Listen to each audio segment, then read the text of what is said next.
ಬಾಗಲಕೋಟೆಯ ಬಿಜೆಪಿ ಲೋಕಸಭಾ ಅಭ್ಯರ್ಥಿ ಹಾಲಿ ಸಂಸದ ಪಿಸಿ ಗದ್ದಿಗೌಡರ್ ಅವರು ಹುನಗುಂದ ವಿಧಾನಸಭಾ ಮತಕ್ಷೇತ್ರದಲ್ಲಿ ಕೆಆರ್ಪಿಪಿ ಪಕ್ಷದಿಂದ ಸ್ಪರ್ಧಿಸಿ ಪರಾಜಿತಗೊಂಡಿದ್ದ ಎಸ್ಆರ್ ನವಲಿ ಹಿರೇಮಠ್ ಅವರ ಇಲ್ಕಲ್ ಮನೆಗೆ ಆಗಮಿಸಿ ಲೋಕಸಭೆಯ ಚುನಾವಣೆಯಲ್ಲಿ ಬಿಜೆಪಿಗೆ ಬೆಂಬಲ ನೀಡುವಂತೆ ಮನವಿ ಮಾಡಿದರು. ಇದೇ ಸಂದರ್ಭದಲ್ಲಿ ಮಾತನಾಡಿದ ಅವರು, ಕಳೆದ ಚುನಾವಣೆಗಿಂತ ಈ ಬಾರಿ ಹೆಚ್ಚು ಮತಗಳನ್ನು ಪಡೆಯುವ ವಿಶ್ವಾಸವನ್ನ ವ್ಯಕ್ತಪಡಿಸಿದರು. ಮತ ಕೊಡಿಸ್ರಿ ಅಂತ ಕೇಳಕ್ಕೆ ಬಂದೀನಿ. ಇದನ್ನ ಬಿಟ್ಟರೆ ಮತ್ತೆ ಏನೂ ಇದಿಲ್ಲ.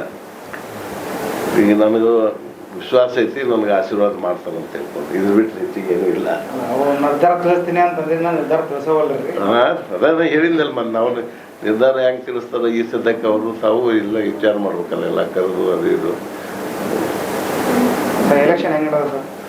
ಚೆನ್ನಾಗಿ ನಡೆದಿದೆ. ನಾನು ಮೊದಲೇ ಸರಿ ಬಂದೆ. ನನ್ನ ಮ್ಯಾಗ್ಲೂ ಒಂದು ಆದೇಶ ಇತ್ತು, ನೀವೆಲ್ಲರನ್ನು ಭೇಟಿ ಆಗ್ಬೇಕಂತೇಳಿ.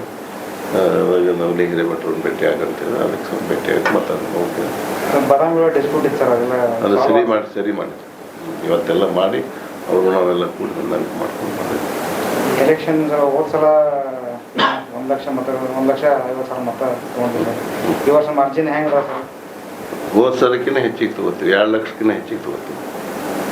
ಸರ್ಕಾರ ಕಾಂಗ್ರೆಸ್ ಸರ್ಕಾರ ಸರ್ 5 ಮಂದಿ ಇರಲಿ, ಯಾವಾಗಾದ್ರೂ ಇದ್ದೇ ಅವಾಗಿದ್ದಾಗ ಕಾಂಗ್ರೆಸ್ ಸರ್ಕಾರ ಇದ್ದಾಗೂ ನಾವು ಗೆದ್ವಿ, ಹೆಚ್ಚಿಗೆ ಮತ JDS ನಾಯಕರ ಜೊತೆ ಅಂತ ಮಾತಾಡಿದ್ರು. JDS ಜೊತೆ ಹೊಂದಾಣಿಕೆ ಐತೆ ಸರ್ ಈಗ? ಹೌದು, ಜಿಲ್ಲಾ JDS ನಾಯಕರ ಜೊತೆ ಏನಾರ ಮಾತುಕತೆ ಅಲ್ಲ? JDS ನಾಯಕರ ಮಾತುಕತೆನೂ ಆಗಿದಾವು. ಎಲ್ಲನೂ ಒಂದ್ಸರಿ ಪ್ರೆಸ್ ಮೀಟ್ ಮಾಡಿದ್ದೀವಿ, ಜಿಲ್ಲಾ ಮಟ್ಟದಾಗೂ ಅವ್ರ ಜೊತೆ ಮೀಟಿಂಗ್ ಮಾಡಿದ್ದೀವಿ. ನಿನ್ನೆ ಬಾದಾಮಿನೆಲ್ಲ ನಮ್ಮ ಕ್ಷೇತ್ರದಾಗ ಜಾಸ್ತಿ ಮಾವಳಿ ಮಾಡೋರು ತೊಗೊಂಡಿದ್ರು. ನಿನ್ನೆ ಅವ್ರು ನಾವು ಕೂಡ ಜಂಟಿ ಒಂದು ಬಹಿರಂಗ ಸಭೆನ ಮಾಡಿದ್ದೀವಿ. ನಮಗೆಲ್ಲ ಇದೈತಿ. ಮತ್ತು ಜನರು ಮತ್ತೊಮ್ಮೆ ಮೋದಿಯವರು ಪ್ರಧಾನಮಂತ್ರಿ ಮಾಡ್ಬೇಕಂತ ಈಗಾಗಲೇ ಡಿಸಿಷನ್ ತೊಗೊಂಡ್ರ ಅಂತ ನನಗೆ ಅನಿಸ್ತೈತೆ ನಾವೆಲ್ಲ ಹೋದಲ್ಲಿ. ಮತ್ತು ಅದ್ರ ಸಲುವಾಗಿ ಮತ್ತು ನಾವು ಎಲ್ಲರೂ ಕೂಡ ಸ್ಪಂದನೆ ಮಾಡಿ ಜನರಿಗೆ ಗೌರವ ಕೊಟ್ಟು ನಡ್ಕೊಂಡು ಬಂದೇನೆ. ನಮ್ಗೆ ಈ ಸರಿ ಆಶೀರ್ವಾದ ಮಾಡ್ತಾರೆ ಅಂತೇಳಿ ನಮಗೆ ಭರವಸೆ ಇದೆ. ನಿಮ್ಮ ಕಾರ್ಯಗಳು 20 ವರ್ಷ ಏನೇನು ಮಾಡೋಣ ಪಟ್ಟಿ ಬಿಡುಗಡೆ ಮಾಡ್ತೀನಿ ಈಗ ಮಾಡಿ ನನ್ನ ಹತ್ರ ಇದೆ, ಬೇಕಾದ್ರೆ ನಿಮ್ಗೆ ಕೊಡಿಸ್ತೀನಿ. ಪದೇ ಅದನ್ನೇ ನಾನು ಇವತ್ತು ಅವ್ರಿಗೆ ಹೇಳಿದ್ದೀನಿ. ಇವತ್ತು ನಾನು ಒಬ್ಬರು ಯಾರು ನೀವು ಮೇಧಾವಿ ಇದ್ದೀರಿ, ಭಾಳ ಇದ್ದೀರಿ, ನನ್ನ ಹತ್ರ ಬರ್ರಿ, ನಾನು ಕೂಡ ಚರ್ಚೆ ಮಾಡೋಂತ ಹೇಳಿದ್ದೀನಿ. ಸರ್, ಹುನಗುಂದ ಮತಕ್ಷೇತ್ರದಲ್ಲಿ ಸ್ಥಳೀಯ ಮಾಜಿ ಶಾಸಕರನ್ನು ಬಿಟ್ಟು ಇವತ್ತು ಪಕ್ಷೇತರ ಅಭ್ಯರ್ಥಿ ಭೇಟಿಯಾಗಿ ಮಾಡಕ್ಕೆ ಬಂದಿದ್ದಾರೆ. ಇಲ್ಲ, ಅವ್ರು ಬಿಟ್ಟಿಲ್ಲ, ಅವ್ರ ಜೊತೆನೇ ಇದ್ದೀನಿ, ಅವ್ರು ಕೂಡ ಇದ್ದೀನಿ, ನಮ್ಮ ಪಕ್ಷದಲ್ಲ.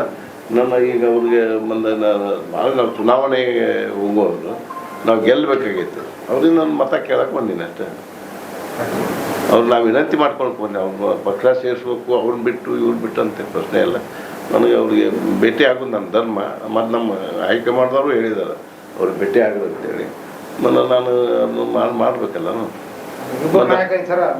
ಪದೇ ಇಬ್ಬರು ನಾಯಕರು ಒಬ್ಬರ ಮೇಲೆ ಒಬ್ಬರು ಏನೋ ಆರೋಪ ಪ್ರತ್ಯಾರೋಪಗಳನ್ನು ಮಾಡಕ್ಕೆ ಯಾರು ದೊಡ್ಡಗೌಡರಾಗ್ಲಿ ನರಗಮಠರಾಗ್ಲಿ ಆರೋಪ ಪ್ರತ್ಯಾರೋಪಗಳು ನಡೆಯಕತ್ತಾವ. ಹೊಂದಾಣಿಕೆ ರಾಜಕಾರಣ ಮಾಡಿಸೋದಲ್ಲ ಹಿರಿಯರಾಗಿರ್ತಾವ. ಅಲ್ಲ, ನಾವು ಅದಕ್ಕೆ ಪ್ರಯತ್ನ ಮಾಡ್ತೀವಿ, ನಾವು ಮಾಡ್ಬೇಕಂತನೂ ಐತಿ ಇನ್ನೂ ತನ. ಮತ್ತು ಅದು ಮುಂದೆ ಏನಾಗ್ತದೆ ಗೊತ್ತಿಲ್ಲ.